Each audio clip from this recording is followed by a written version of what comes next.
Hey guys, this is National Master Kevin Yang back at it with another video. So I was talking about how complicated this situation is, right?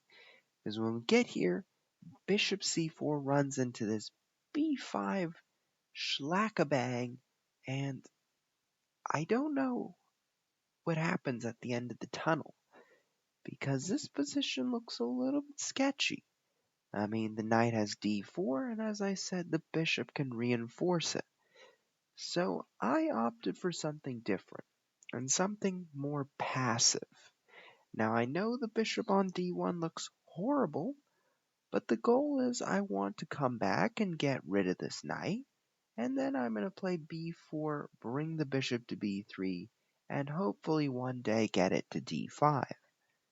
But after knight d7, this was a really smart move. And here I was thinking, well, I can't go back, right? Because bishop takes h4. But in reality, I can. Because, well, I just have to do that. Sidestep. If bishop f6 happens, trying to guard the knight, then I don't have to even touch it. I mean, I can play maybe knight d5. I can play b4. I can play a5. Try to just activate the bishop, right? Because I have an opening here that I can try to use this open file, but things are still kind of tough for me right now. So I play knight d5, thinking that okay, I can't move it off because bishop takes h4. Little did I know I missed king f1, so knight d5 comes. Take, and I say, well, I have a horrible pawn structure here, so I gotta take with a pawn. I gotta be a little bit aggressive. Knight e6, and this was the moment where I was like, am I gonna lose a pawn? And I was like, yeah, probably. So I played rook h5, g6, and rook to h2. And after queen takes g5, I said, well, I'm going to be down a pawn. It's going to be a really sad time, but I'm going to try to hold on with activity. Rook to c1, threatening rook to c7. And at this moment, black should find knight to e6, which is what ChessPoki did in the game. But if rook to c8 happens, then bam, bam, and checkarooski, right? So rook to c8, knight to e7, bam, bam. Think about that, right? So ChessPoki didn't want to do that, and he didn't want to ruin his own day. So rook to c1, I'm coming down to c7. I want to threaten the two pieces. So knight to e6. Wonderful move. Protects c7. Looks at d4. This is model play. Then what happens? I play b4. And the idea is I don't want anything to come onto c5. I want to maintain control of this file. I want to keep playing it so that our friend ChessPoki doesn't have that much play, right? I want to keep it as close as possible. King g7, and now I play a5. I play a5 because I want to activate our friend the bishop, who is lone and sad on d1. Rook to c8, I say, okay, well, rook to c3. I'm going to challenge it because after rook takes, pawn takes, the knight can't come into d4.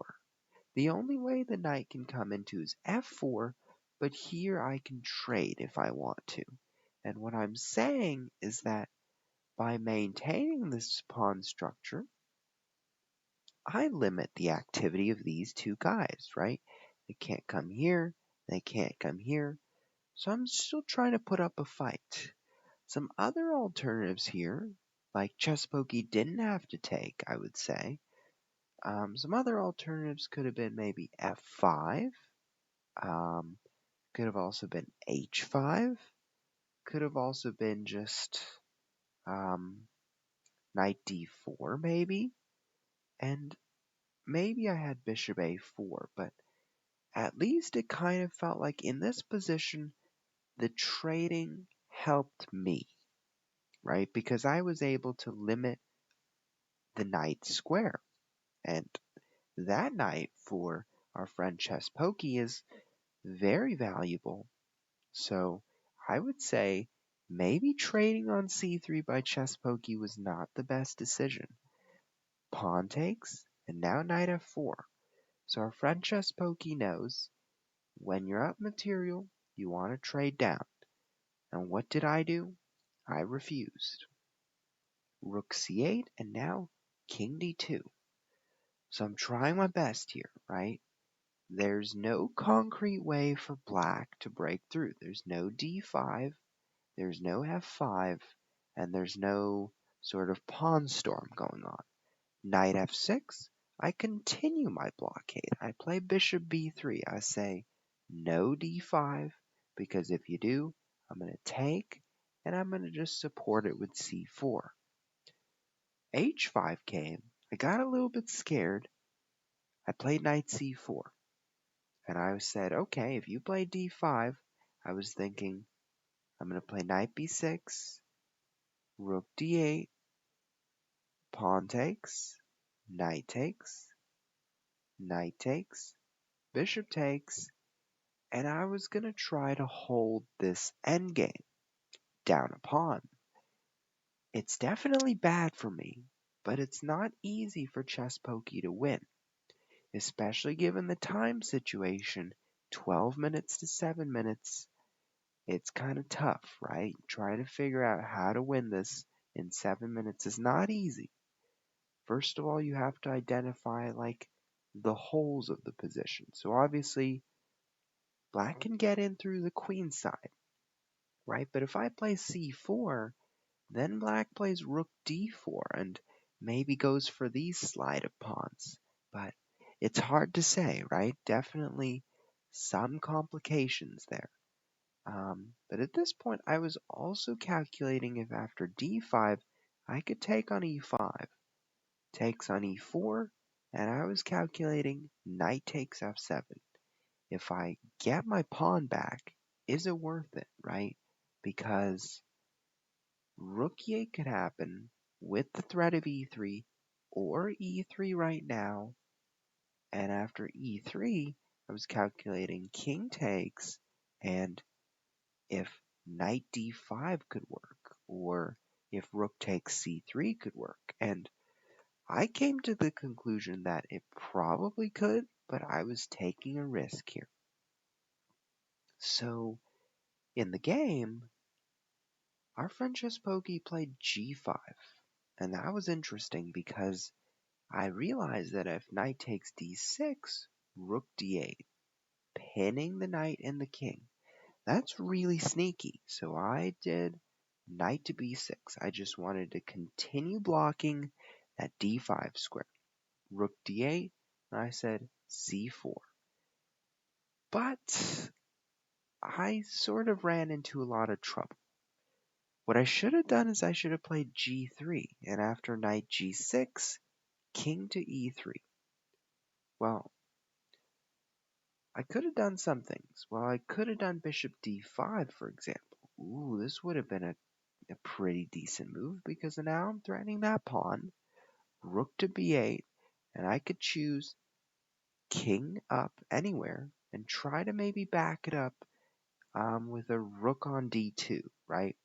Because if the king comes to e3, the rook comes to d2, tries to go for the d6 pawn, things might look okay. But at least I still have to watch for these guys, right? So it's very complicated. But in the game after rook d8, I played c4, which was an error if our friend ChessPoki found the move h4. And the reason why this is so strong is because now I don't get to play g3 to threaten the knight anymore. There's no way for me to kick it out, right? There's no way for me to kick out if the knight comes to d4, and there's no way for me to kick it out if the knight stays on f4. Like if the knight came into g3, I would have nothing to do, right? maybe the knight might come to f1 to really screw over my pieces, but this was an opportunity.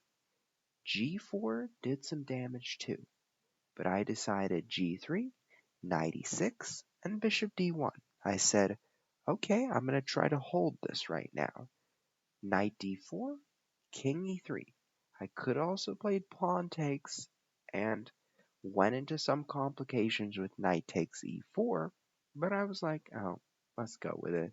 I mean, ChessPoki only has 4 minutes, right? So I gotta play for the time advantage here. I have nothing else. King e3, take, take, take, take. But at this moment, we have to see the idea of trading again. And we need to remember that trading should only be done if you can justify why you are trading. And at this moment, I see this as a teaching moment because this knight is much better than the bishop who's defending a bunch of pawns and stuck in the middle of nowhere land. So what I would suggest is the move rook h8. And the reason why I suggest rook h8 instead of knight takes f3 is because now we don't have to trade there just yet. Because this bishop right now, the only thing that it's doing is defending this square and defending the fork square between the king and the rook. Nothing else. I could go back, but I'm stuck here. Because if I go here, the knight comes to g4. So I can't do anything. So when I saw knight takes f3, it was a blessing for me. Because at this moment, even though I'm down a pawn, I'm getting closer to a draw, right? The pawns can't advance here. I'm making some progress with some pressure down the d file. And after knight e8, I start pushing c5. And after f5, this was actually a pretty good move by my opponent. Knight c4. And after take, take, I calculated a few variations. I calculated d5, right? But after d5, I have king takes e5. Now, I have to be a little bit cautious because rook takes runs into knight to f6 check, threatening the 2.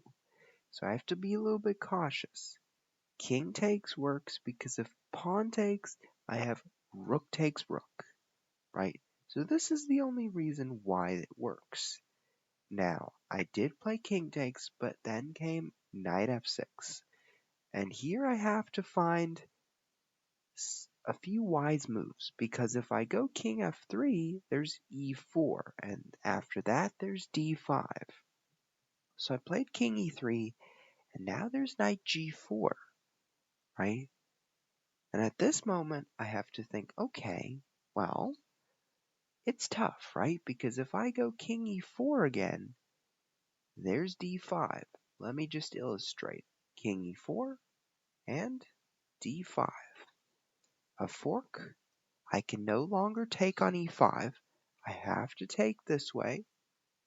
And after this, knight to f6 check, hitting both pieces. So I have to be careful.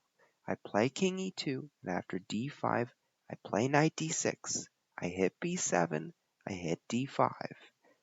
d4, knight takes b7, and I start pushing my pawns here. Rook to c8, and now our friend ChessPoki has 24 seconds. And I want to make this as complicated as possible. But I can assure you that this is a drawn position. b5, a6, rook a2, so I'm threatening promotion. Rook c8, a7, knight d6, and my goal is to go here. But this is a draw because black has enough pressure to come down here. And this game, this was an extremely challenging game. I was defending down a pawn, right? All from that g5 pawn. I was defending the whole time. ChessPoki played great, and it was a great duel. So thank you, and I'll see you next.